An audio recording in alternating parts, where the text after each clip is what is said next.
Garfield Lasagna Party surprisingly isn't a complete train wreck. If you judge this game purely based on the quality of the 32 minigames it serves up, it's actually quite decent. And while just nailing the minigames already makes it one of the best Mario Party clones ever made, certainly the best Mario Party clone I've played on this channel, it falls well short of that iconic franchise because it pretty much fails in every other aspect. But how did we even end up with Nickelodeon signing off on a Garfield party game? Well, Garfield has always had a presence in the video game space. Garfield first appeared in comic form in 1978, but really exploded onto the scene with a series of specials throughout the 80s, culminating in the Garfield and Friends TV series that launched in 1988 and ran for 7 seasons. Everybody's favourite Fat Cat received a couple of Commodore 64 games in 1987 and 1989 before coming to the big hitter consoles that people actually remember. In 1993, Garfield made his debut on the Game Boy with Garfield Labyrinth, which is a game with a fascinating backstory. Depending on where you lived, this game was branded completely different. If you were North American, this game was branded based on the real Ghostbusters animated series, but in Europe it got the Garfield license. And then over in Japan, this was a Mickey Mouse game and was part of the Crazy Castle series. The Crazy Castle series has such an apt name, it's an absolute clusterfuck of branding. Developer Kemco, perhaps best known for their terrible Batman game, initially started off by making a Roger Rabbit game, but they wouldn't be allowed to release this outside of Japan, as Rare had already made a Roger Rabbit game. To address this, they flipped it to a Looney Tunes game for the international release. Switching a rabbit for another rabbit is pretty easy work, all things considered. To make things even more chaotic, they would introduce the Danish IP Hugo, Kid Clown, and then even Woody Woodpecker into the Crazy Castle series. Then to make this whole complicated web even more insane, Garfield Labyrinth was essentially a blatant ripoff of PP Hammer and his pneumatic weapon from the Amiga and Commodore 64. Since then, Garfield has had a constant presence in gaming, and as the memification of Garfield has taken shape, this has also translated over to the games, particularly with the Garfield Kart series. Furious Racing was technically the first Garfield game released under the Nickelodeon banner, as that game came out in November 2019, with Paws Inc. being purchased by Viacom in August. But considering Nickelodeon had no real say in that game's creation, it's a bit misleading. With this new acquisition, Garfield would go on to feature in Nickelodeon All-Star Brawl and Nickelodeon Kart Racers 3, but with Lasagna Party released on November 10th, it was the first time the Fat Cat would be the solo star of a game under Nick. The crew working on this party title was Balio's Studio, who have a thoroughly unspectacular resume. Founded in Belgium in 2009, they're a small team of around 30 people who've worked on smaller titles of no real note. However, they have dipped their toes into the Garfield license before. Garfield's Wild Ride came out in 2013, and as you can see, it's a Flappy Bird clone. They released this like 1 month after Flappy Bird first hit the App Store, so the speed at which they were able to hop onto a trend is actually admirable. But now they're in charge of Garfield Lasagna Party, which due to everything Garfield being memed to death on the internet now, and the fact that it's copying an iconic Nintendo series, has easily become Balio's most notable game. And Mario Party seems to be the one Nintendo series that nobody else has really been able to replicate well. Over the years, we've seen great alternatives to Mario Kart, Smash Bros, and even the Mario Sports arcade titles, but it feels like a truly great Mario Party competitor has never really left its mark. Cartoon Network, Nickelodeon, Crash Bandicoot, Sonic, Shrek, Disney, and even Totally Spies have all had a crack over the years, but none have ever captured that Mario Party spark. So is Garfield Lasagna Party going to be the one to break this curse and stand tall next to Mario Party, or is it just going to be a great source of memes?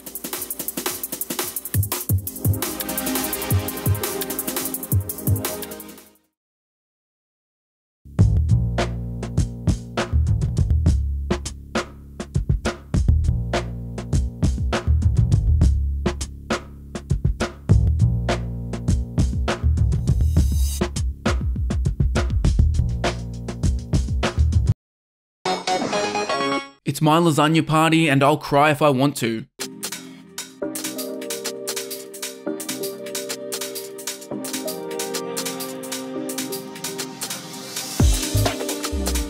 Booting up Garfield Lasagna Party, it immediately becomes clear that there isn't a whole lot going on here.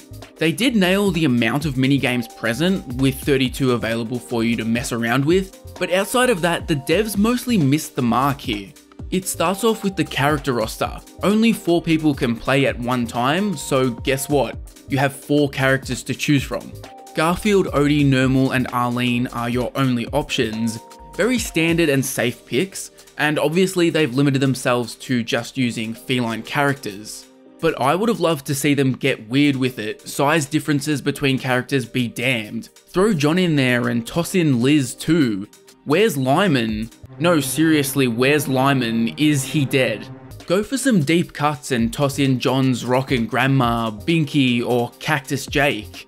Let me beat the shit out of the Buddy Bears. The Garfield kart games at least included Harry and Squeak. Why couldn't we get those two? Once you get past the shock of the bare bones roster, you'll find that there are 3 game modes. Lasagna Race is your standard Mario Party gameplay where you're playing in a board game style, interspersed with minigames. Challenge mode allows you to practice specific minigames, while tournament mode allows you to essentially play Lasagna Race, but without all of the board game shenanigans. It's just pure minigame mayhem. So Lasagna Race is really the only mode of note, as the other 2 are basically just you playing the minigames. When setting up a Lasagna Race, you have the option of easy, normal, and hard difficulty. Personally, I found normal to be slightly too easy, with hard being a decent challenge, at least for somebody who'd only played each minigame a maximum of 2 or 3 times. Then you can adjust the length of your game just as you would in Mario Party. It's all pretty familiar stuff, and that then extends to how the board game portion functions as well. Instead of stars, you're collecting lasagnas, which you'll pick up by doing well in minigames and just through progressing around the board. Every time you pass the starting point, you'll be gifted a couple of lasagnas and a couple of coins, which you can use to purchase items. These totals double if you actually land on the starting position too. Each player takes it in turn rolling the dice, but before you move, everybody gets a chance to use an item. Opposing players can use items to make the result of your roll worse, while you can protect the result of your roll, improve it, or even re-roll altogether. So then you start traveling around this board that doesn't really scream Garfield to me. Looks like Candyland more than any Garfield location I've ever seen. And the real beauty of this is that it's the only board in the entire game. Sorry to go back to the Mario Party comparisons, but the OG game back in 1998 had 6 boards. So not only is the board's theming lackluster, but you'll also be sick of it quite quickly, likely before you've even played an entire game start to finish. As you're hopping around the board, you'll land on spaces with different effects. You'll often pick up coins while doing this, and these can be spent in the item shop, which are used to affect the rolls as I mentioned. Then there are the special dice that help you by moving you between 5 to 10 spaces instead of the normal range, or a negative dice that only allows you to move a few spaces at most. Event cards and chance cards will throw random benefits and penalties at yourself and the entire crew that's playing, and you can zip ahead of the pack through things like the cat door spaces. And then there's the roulette wheel, which is supposed to be a gamble where you could gain coins and lasagnas, or you could lose coins. This wasn't all that well thought out though. Coins are honestly pretty weak in Garfield Lasagna Party, so having the loss of them be the only potential downside of spinning the roulette wheel makes it feel unbalanced. I couldn't care less about maybe losing some coins if the upside is that I could gain a few more lasagnas. There are a few branching paths for you to choose from on the board, but they're so short that they're honestly meaningless. And this is one of the biggest issues with the board game gameplay. The board itself is way too small. It's tiny and you end up zipping around it so quickly. It's just one of the many reasons why you probably won't give much of a shit about this aspect of the game. It's tiny, doesn't even feel particularly Garfield themed, and on top of that, it majorly lacks the chaos that the board game aspects of Mario Party have become known for. Depending on the version you're playing, you might actually loathe this about Mario Party, but you can hardly say that the board game lacks chaos and drama in that series. But here it feels so drab and an afterthought. There's never any game-changing shifts in these sections, and that ultimately means that everything basically comes down to the minigames. Maybe that sounds like a good thing, but I crave that chaos for a party game. I want a game like this to offer the chance to level the playing field for those friends or family that suck at the minigames. It's not fun when you're a couple dozen lasagnas behind the leader and you really have nothing to play for. It's especially bad when you factor in that a full-length lasagna race takes at least 2 hours. Imagine how fun it is to sit in a distant last place for an eternity with no reasonable hope of ever catching up. I think the medium game length is by far the best option here. It halves the amount of turns in the game from 32 to 16, so it'll probably only take you around an hour. Adding to the absolute slog that is Lasagna Race is that the game's soundtrack is abysmal. I'm not sure if it's a bug or not, but 90% of the time there's just one song playing. It's this jazzy tune that honestly isn't that bad when judged as a song, but when it plays out through the board game and then you cut to the mini games and it still plays, yeah, I was reaching for the mute button.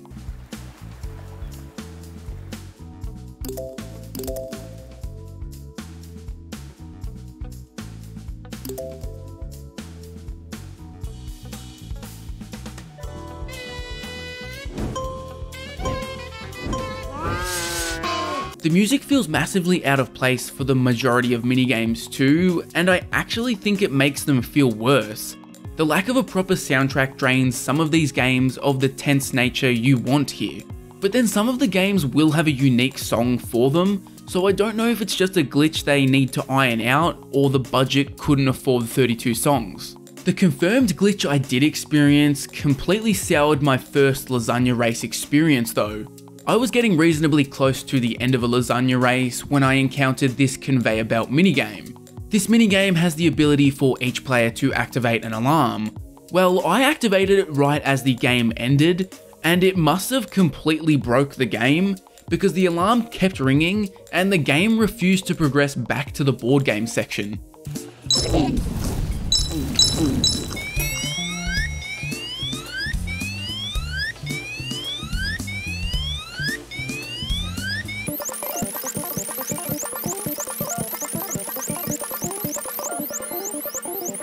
My only option here was to quit back to the main menu without any option to save progress or anything. And to make it all so much better, the alarm kept ringing on the main menu.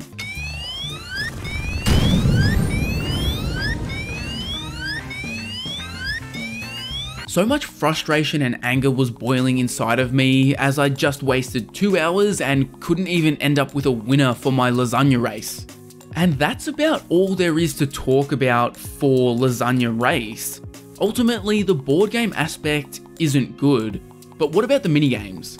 Well, as I said earlier, there are 32 on offer, which as you might have noticed is the same number as rounds in the full-length Lasagna Race, which is a good start. Sure, it might seem small when compared to Mario Party 1's 50 minigames, but I'm more than willing to cut a small indie developer some slack, especially when they've at least gone out of their way to make sure there's enough games to cover a full playthrough. Anyway, here's Wonderwall.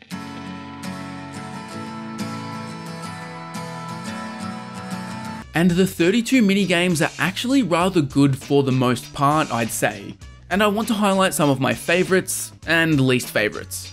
The ones on the lesser end of the spectrum are mostly just meh here, and they feel a little budgety, which is actually a step up in quality when you compare them to absolute train wrecks like Block Party or Party Blast. The worst offenders are the games that are played in the third person over the shoulder perspective, which includes the Snowball Fight and Pest Exterminating games. These are bad because clearly the control and physics of how these operate were a massive afterthought. Everything is so stiff and unsatisfying to control, to the point where I was almost happy to concede a loss in these games because I'd just rather not play them. But that was it for the games I really loathed. One of the game's biggest positives is that there's some really good minigames here. One of the best at capturing the chaotic party game feeling is the spring cleaning minigame, where basically there's a bunch of junk and the playing field is divided up into 4 squares.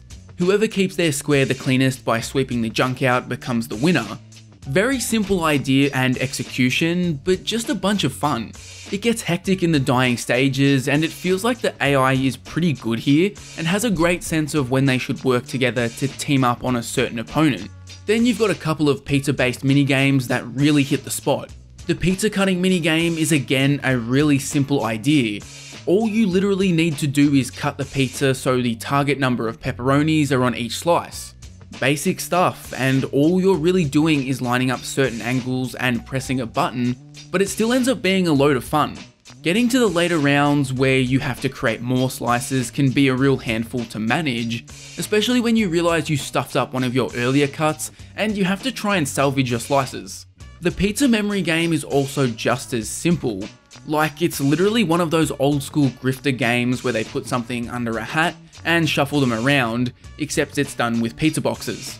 Each pizza box has a different points value within it, and obviously you want to be the one to pick the highest scoring box. Except only one person can select that box. Once the movement stops, it becomes a race to see who can select it the fastest. So if you miss it, you need a backup option so you still get some points.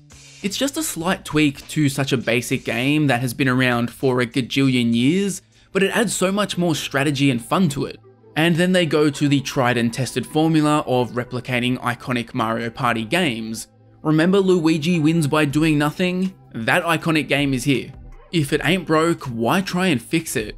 Mario Party has created over 700 minigames, so why not lift from them when you can? The rest of the minigames generally fall into the category of being okay. They're not terrible, but yourself or your friends you're playing with are unlikely to walk away from the game with great memories about them. One of the biggest flaws I found is that the instructions for some of the minigames can either be slightly misleading in the wording, or way too vague about what your objective is.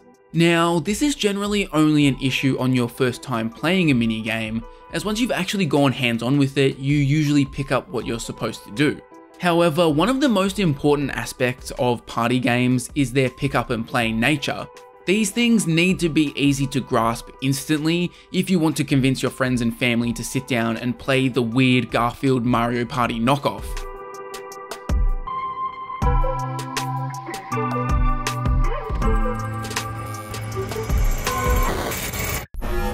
Receiving incoming transmission.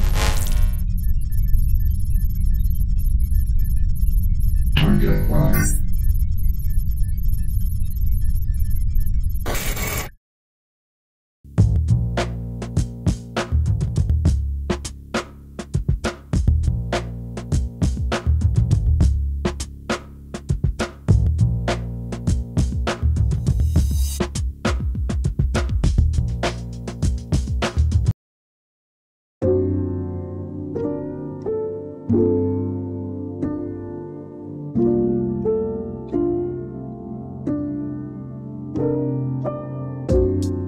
Garfield Lasagna Party is kind of a disappointment for everybody, despite not even being that bad of a game. If you walked in wanting this game to be a memefest train wreck, well, you're just not going to find that here. Lasagna Party is a mostly competent game at its core, but if you walked in wanting something that really celebrates the Garfield franchise or is just a really good party game, you're going to be disappointed too. The lack of characters and boards is a big letdown, and the fact that the one board in the game feels really generic and not very Garfield themed is a massive missed opportunity. But then most of the minigames here are serviceable, and it almost makes this a fun little alternative to Mario Party. I think the real value is in letting Balio do a sequel. The foundation is laid, and I can see ways in which this could be a great party game. If I was Nickelodeon, I would get them to switch focus from Garfield to Nicktoons as a whole, and have them set out to try and create a successful franchise the way Bamtang has with Nickelodeon kart races. Drawing from Nickelodeon's enormous history would give them limitless potential for characters, boards, and minigames, and would likely be seen as much more than the Garfield meme game. As it stands, why would you play Garfield Lasagna Party? You could go get one of the Switch Mario parties, or even subscribe to Nintendo's online service and play one of the first 3 Mario Party games. Next time, we'll return to diving into the archives again to look at Avatar: The Last Airbender. So Avatar: Quest for Balance just isn't a thing yet apparently. Since being leaked way back in like August, we haven't heard anything, and we're well past the supposed release date now. So instead of looking at a new Avatar game, we'll be heading back to the start and looking at the original Avatar: The Last Airbender game. And there were so many different versions of this game thanks to its wide-ranging release strategy. The first Avatar game came to the GBA, DS, PC, PS2, Xbox, GameCube, PSP, and then eventually it made the leap to the Wii as a launch title. I'll be comparing every version of that game, so hopefully I'll find at least one version that does justice to such an iconic Nickelodeon series. To make sure you don't miss that video or any of my upcoming reviews, go ahead and hit that subscribe button, and to stay up to date with everything that's happening with the channel, jump over to Twitter and give me a follow.